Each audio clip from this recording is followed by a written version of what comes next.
নমস্কার বন্ধুরা, সকলে নিশ্চয়ই ভালো আছেন, সুস্থ আছেন। আমার আজকের রেসিপি হচ্ছে ফুলকপি ভাপা। একদম নতুন স্বাদের একটা রেসিপি। অনেকেই হয়তো খেয়েছেন, কিন্তু অনেকেই আবার এই রেসিপিটা ট্রাই করেননি। একবার আমি যেভাবে করেছি করে দেখুন, গরম গরম ভাতের সাথে কিন্তু দারুণ লাগবে। সম্পূর্ণ নিরামিষ, পেঁয়াজ রসুন ছাড়া একটা রেসিপি। নিরামিষের দিনে বা যে কোনো দিনে খুব সুন্দর লাগবে এই রেসিপিটা তৈরি করে খেলে। এই রেসিপিটা ভালো লাগলে অবশ্যই লাইক করবেন, শেয়ার করবেন সকলের সাথে, আর অবশ্যই করে আমার চ্যানেলটা সাবস্ক্রাইব করে নেবেন, পাশে থাকা বেল আইকন সমেত। নতুন বন্ধুদের স্বাগত জানিয়ে, পুরনো বন্ধুদের পাশে থাকার জন্য ধন্যবাদ জানিয়ে শুরু করব আজকের রেসিপি। Welcome to মিমিজ recipes. প্রথমে একটা পেস্ট করে নেব। মিক্সির মধ্যে নিয়ে নিচ্ছি সর্ষে, কালো সর্ষে নেব আমি 2 টেবিল চামচের মতো। আর নেব সাদা সর্ষে, এটাও আমি 1 টেবিল চামচ নিচ্ছি।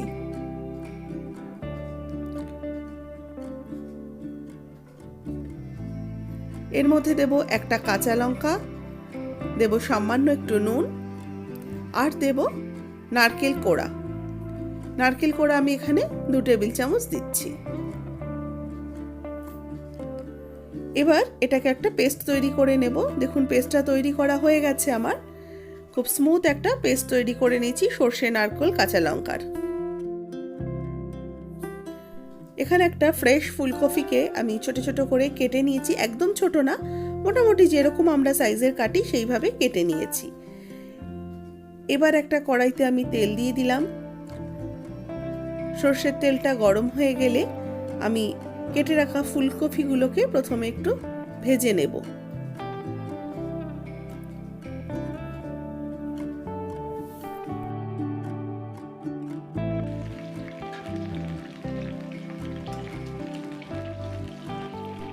ফুলকপিগুলোকে একটু তেলের মধ্যে ভালো করে নাড়াচাড়া করে নেব। বেশ সুন্দর রং আসা পর্যন্ত এটাকে কিন্তু ভেজে নেব। একটু ভাজা ভাজা করতে করতেই দেখুন একটা কালার আসতে শুরু করেছে, ফুলকপিটা ব্রাউনিশ কালার চেঞ্জ হতে শুরু করেছে। এবার এর মধ্যে দিয়ে দেবো আন্দাজ মতো নুন, দেব আন্দাজ মতো হলুদ, 1/2 টিস্পুনের মতো হলুদ গেল, আর 1/2 টিস্পুন দেবো লঙ্কার গুঁড়ো, যাতে ফুলকপির রংটা ভালো আসে। এবার সবকিছু দিয়ে আবারও আমি কিছুক্ষণ নাড়িয়ে নিচ্ছি।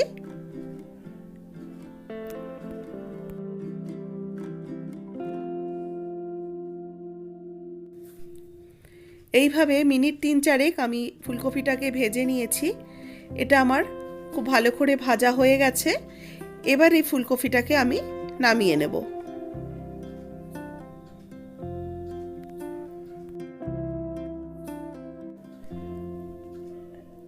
একটা টিফিন বক্স নিয়ে নিয়েছি, একটু বড় টিফিন বক্স নিয়েছি, তার মধ্যে আমার সর্ষে বাটাটা দিয়ে দিচ্ছি। সর্ষে, নারকেল, কাঁচা লঙ্কার যে পেস্টটা, সেটা প্রথমে আমি দিয়ে দিলাম।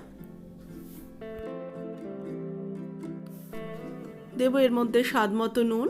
নুন আমার ফুলকপিতেও দেওয়া রয়েছে এবং সর্ষে বাটাতেও দেওয়া আছে, সেটা বুঝে দিতে হবে। 1/2 টিস্পুন হলুদ গুঁড়ো। আমি দিচ্ছি 1 টেবিল চামচ সর্ষের তেল।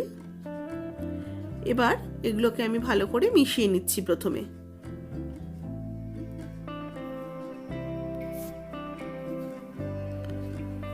ভালো করে মিক্সড হয়ে গেলে এর মধ্যে দিয়ে দেবো আন্দাজ মতো চিনি। চিনিটাও ভালো করে মিশিয়ে নিচ্ছি। এবার মিক্সি ধোয়া জলটা আমি দিয়ে দিলাম এর মধ্যে। মিক্সির মধ্যে অনেকটাই মশলা লেগেছিল, সেটা ভালো করে জল দিয়ে ধুয়ে আমি অল্প একটু জল এর মধ্যে অ্যাড করে দিলাম। এবার ভালো করে মিশিয়ে নিয়ে এবার আমি ধনে পাতা কিছুটা নিয়েছি, কাঁচি দিয়ে ছোট ছোট করে কেটে আমি এর মধ্যে দিয়ে দিচ্ছি।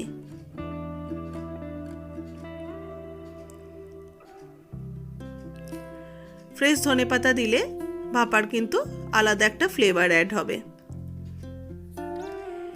দিয়ে দেবো 2 চেরা কাঁচা লঙ্কা।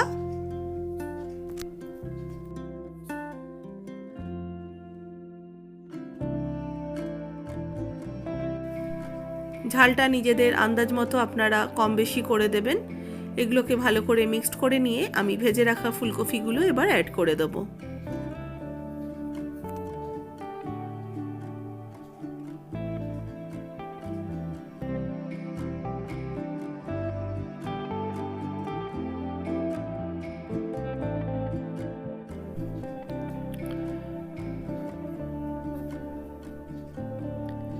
এবার ভালো করে সব কিছুর সাথে ফুলকপিটাকে মিশিয়ে নেব।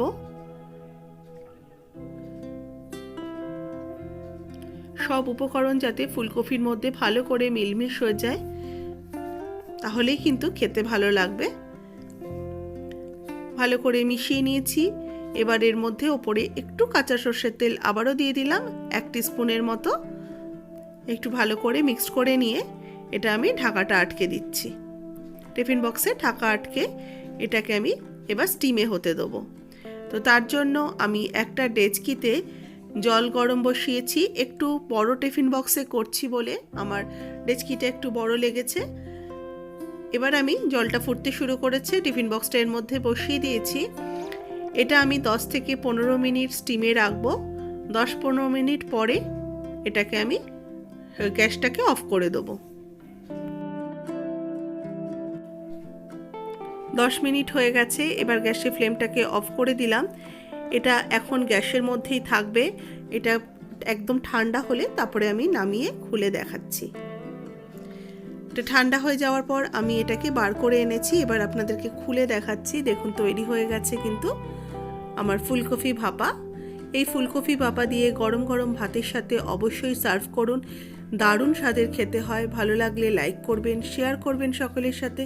আর অবশ্যই করে আমার চ্যানেলটা যারা এখনও সাবস্ক্রাইব করেননি সাবস্ক্রাইব করে নেবেন, পাশে থাকা বেল আইকন সমেত। তাহলে রোজকার ভিডিওর আপডেট সবার আগে আপনাদের কাছে নোটিফিকেশান পৌঁছে যাবে। আমার ফেসবুক পেজ এবং ইনস্টাগ্রামের লিঙ্ক আমি ডেসক্রিপশন বক্সে দিয়ে রেখেছি। অবশ্যই সেগুলোকে ফলো করতে থাকুন, নতুন নতুন আপডেট ওখানে পেয়ে যাবেন।